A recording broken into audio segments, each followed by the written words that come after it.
Chapter 75, G Lamp, Mandala Plate and Cupola.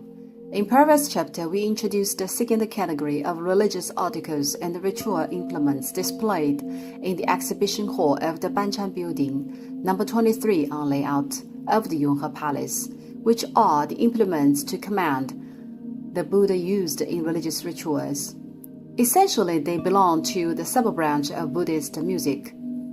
Ritual implements of Gelug, yellow school, and the Ningma, red school.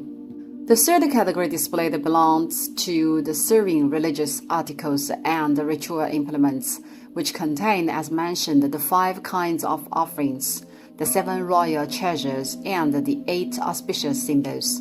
But some tiny items of servings, which haven't been introduced before, are quite distinctive. One is the G lamp, also called the golden lamp, which is exactly the lamp lit with butter. It is widely seen in Tibetan area.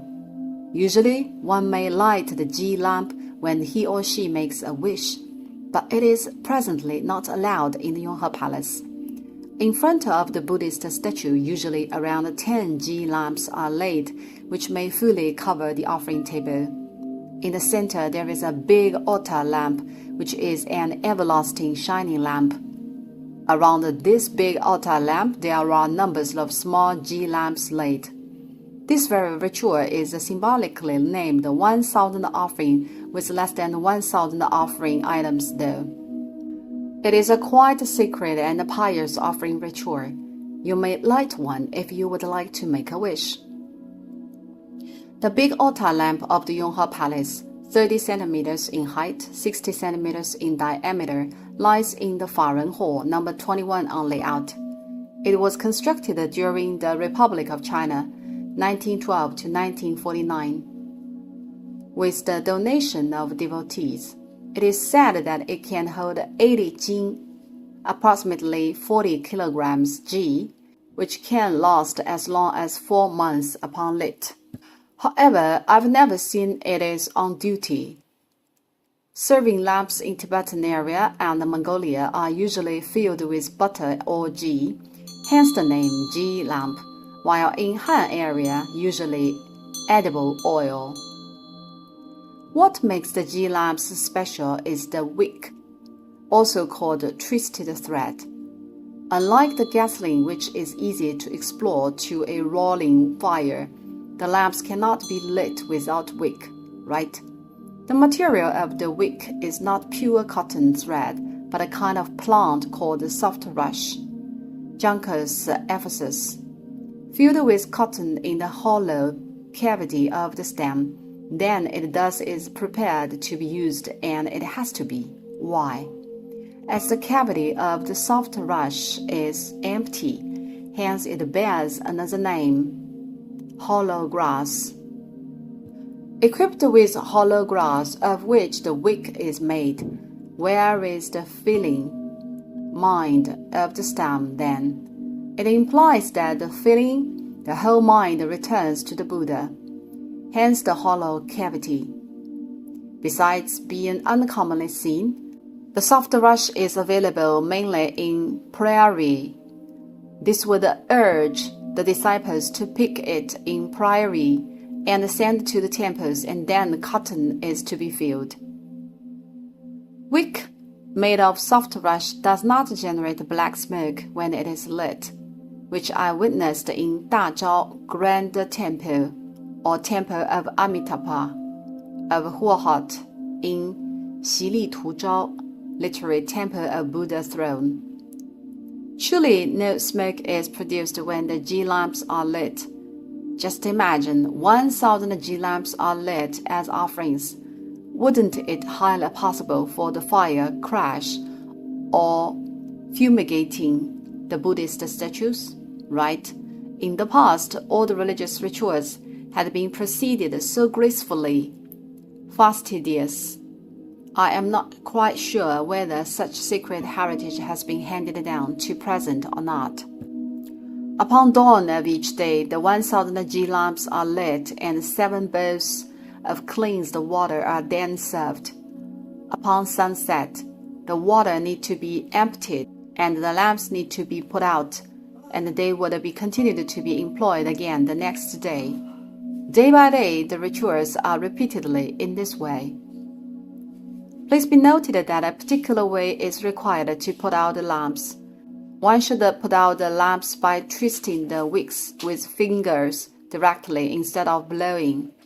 Well, if you feel reluctant to do so due to its hotness, you may put your palms together right before the lamps and then clap your hands, with which wind will put out the fire.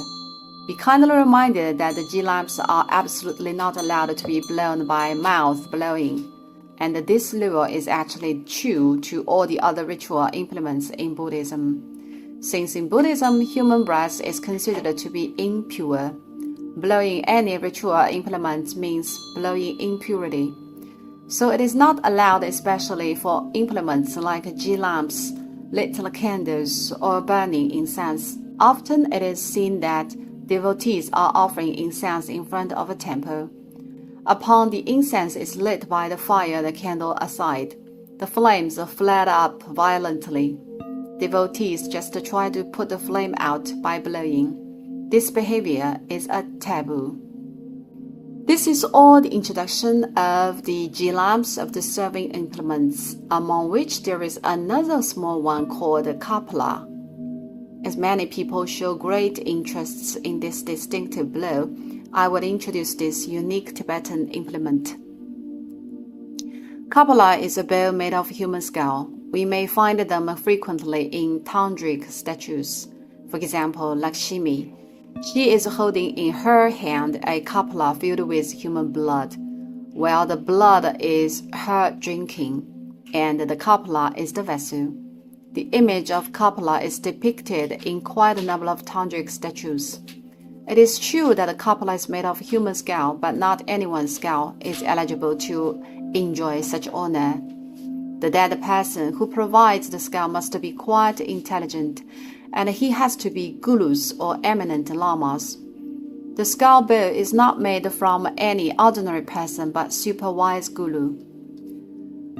Thus, this skull bow stands for great pity and the nature of the void, as it is the skull of the guru of wisdom. In other words, it bears miraculous power. Usually it is employed for tantric consecration rituals and enshrining the Dhammapala of Satyadevata. There are several kapalas in the Yonghe Palace, two of which are gold-trimmed or silver-trimmed, as I have ever seen. They are particularly employed to serve the Dhammapala rituals, but it has no longer been used to fill liquor or water since the Emperor Tongzhi of the Qing dynasty. Initially, just like the image depicted in the tantric statues, that it is employed to contain human blood, which is for the Dhammapala to drink. Kapala needs to be filled with liquor or water for the rituals. Maybe due to the aging, tiny leakage of the skull bow has emerged when the water is filled.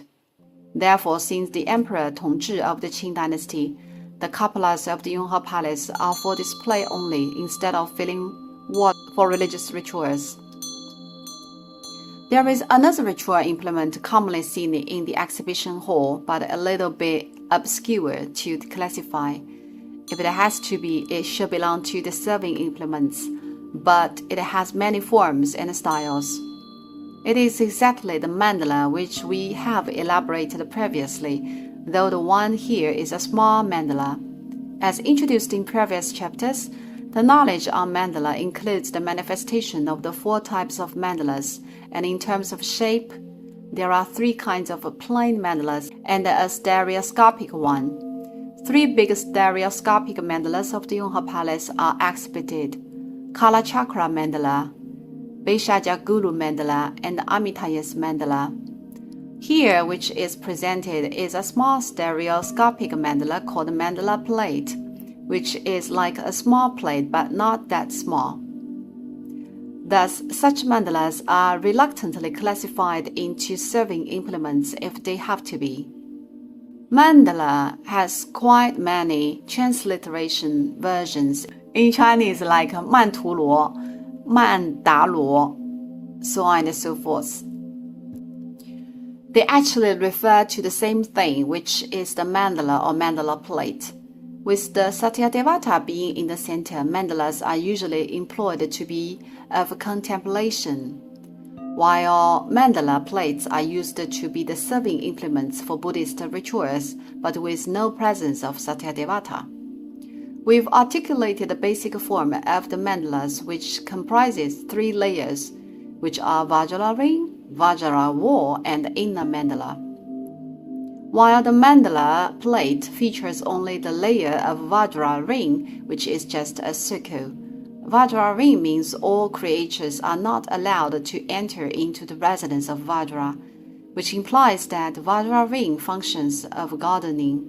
There are actually many forms of mandala plates, with the biggest placed at the bottom. The multi-layer one forms one layer laid by another, just like a mandala, but laid in the order from bigger to smaller, bottom to up.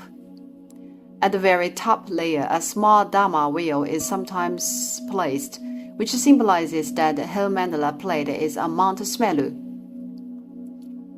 Another form of mandala is in bigger size, which is like a plain drum with only one layer, and there are more exquisite mandalas with multiple layers mounted with gems, inlaying gold or inlaying silver, etc., and decorated with visualized small offering ornaments in bronze.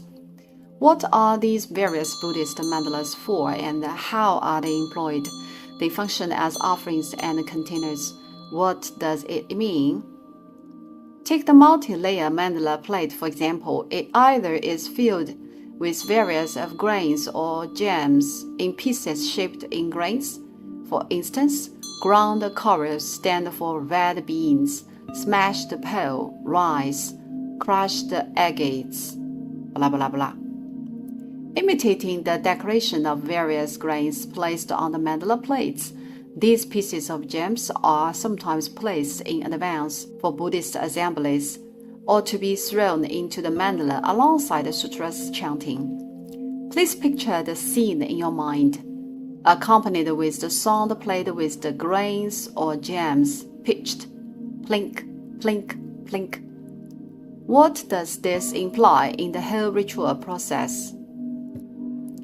It implies that the most valuable treasures on earth are to be offered and served to the Buddhas. Since mandala itself stands for the practice of the Satyadevata, who is enshrined in the center, right? Treasures or the most precious things are to be offered to the Buddhas, which expresses our offering and reverence to the Buddhas in Dhammadhatu and our prayer for auspiciousness and joy. That's the brief introduction of the third category of religious articles and ritual implements.